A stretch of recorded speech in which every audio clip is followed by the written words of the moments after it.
حضرت عمر رضی اللہ تعالیٰ عنہ کے آرڈرز پر مسلمانوں نے اپنی فوج کو گروپس میں ڈیوائیڈ کیا۔ ایک گروپ ابو عبیدہ اور خالد بن ولید کی لیڈرشپ میں ترکی کی طرف روانہ ہوا اور دوسرا گروپ عمر بن عاص کی لیڈرشپ میں فلسطین کے علاقے غزہ کو فتح کرنے کے لیے گیا۔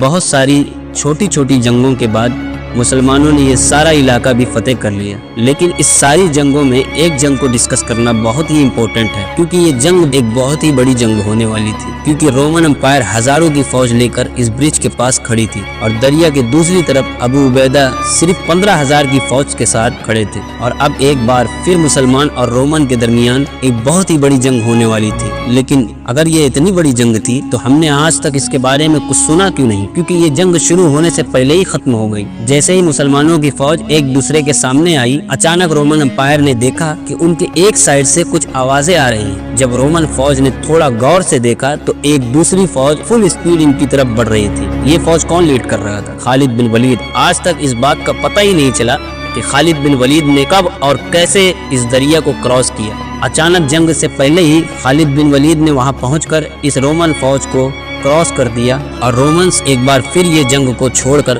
بھاگنے پر مجبور ہو گئے، اور اس طرح اتنی بڑی جنگ شروع ہونے سے پہلے ہی ختم ہو گئی۔ یہ جنگ سیریا میں مسلمانوں کی آخری جنگ تھی، اور اس جنگ کے بعد مسلمانوں نے ہمیشہ کے لیے پورے شام کو فتح کر لیا۔